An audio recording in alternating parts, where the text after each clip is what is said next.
संस्कृत अनुवाद। कर्तृवाच्य होता है तो उसका अनुवाद करने के लिए 1, 2, 1 का नियम लगता है। कर्ता जैसा होता है वैसी क्रिया होती है। कर्ता का जो पुरुष होता है जैसा वचन होता है उसी के अनुसार क्रिया होती है। और कर्म में द्वितीय विभक्ति आती है।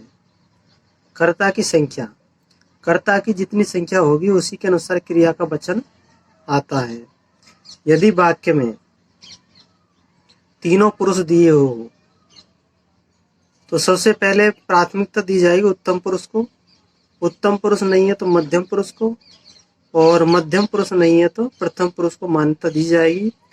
और फिर इनके अनुसार ही क्रिया का निर्धारण होता है। वचन का और लिंग का निर्धारण भी इन्हीं के अनुसार होता है, पुरुष का भी। और यदि वाक्य में नपुंसक लिंग यानी तीनों लिंग दिए हो तो जो विशेषण है वो नपुंसक लिंग के अनुसार होगा। यदि नपुंसक लिंग नहीं है तो विशेषण स्त्रीलिंग के अनुसार होगा, और यदि स्त्रीलिंग नहीं है तो विशेषण पुल्लिंग के अनुसार होगा। भवति और भवत में हमेशा प्रथम पुरुष का प्रयोग होता है, और देश का नाम होता है तो वहां पर बहुवचन आता है। हमेशा क्रिया में बहुवचन आती है। अपूर्ण काल यानी जब अपूर्ण काल होता है, जैसे जा रहा है, जा रही है, तो ऐसी स्थिति में सत्रि प्रत्यय लग जाते हैं, और सत्रि प्रत्यय लग करके धातु रूप चलते हैं। धातु रूप कैसे चलते हैं? पट धातु में सत्रि प्रत्यय लगता है तो अन हो जाता है, तो इसके रूप चलेंगे पठन, पठन्तौ, पठन्तः। मध्यम पुरुष में पठन्ति, पठन्त्यौ, पठन्त्यः। उत्तम पुरुष में पठत, पठन्ति, पठन्ति। यानी उत्तम पुरुष बहुवचन में छोटी की मात्रा होती है तय में। फिर जैसे काल हो चुका है तो उसमें पूर्ण काल यानी काम हो चुका है तो उसमें कतवतु प्रत्यय लगता है, और कतवतु प्रत्यय में तवान शेष रहता है। और इसके अनुसार फिर इसके रूप चलेंगे प्रथम पुरुष, मध्यम पुरुष और उत्तम पुरुष में। प्रथम पुरुष में देखो गतवान, गतवन्तौ, गतवन्तः। गतवती, गतवन्त्यौ, गतवन्त्यः। गतवत, गतवती, गतवंती। इस तरह से इनके धातु रूप चलते हैं। और जैसे अगर है दे रखा है तो है के तीनों वचनों में कैसे रूप चलते हैं? एक वचन, द्विवचन और बहुवचन। तो एक वचन में है का हो जाता अस्ति, द्विवचन में स्तः, स्थः, थे, थेथुन वाला स्थः। बहुवचन में संति। और थेथन का किस तरह चलता है भूतकाल के लिए? एक वचन का आसीत, द्विवचन का आसी, और बहुवचन का आस्ताम।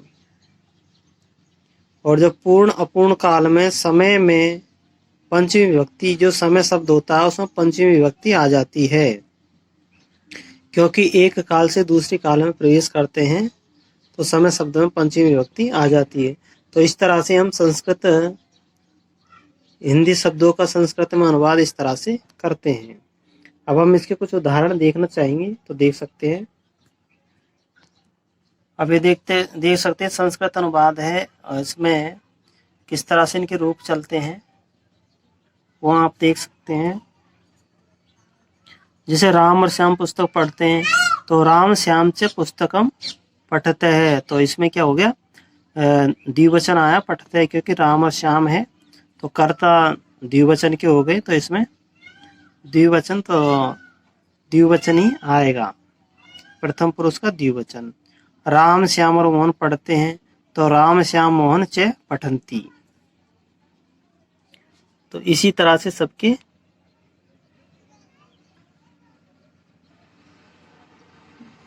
जो सामान्य भूतकाल का है, रमेश ने पुस्तक पढ़ी तो रमेश है पुस्तकम अ पठत।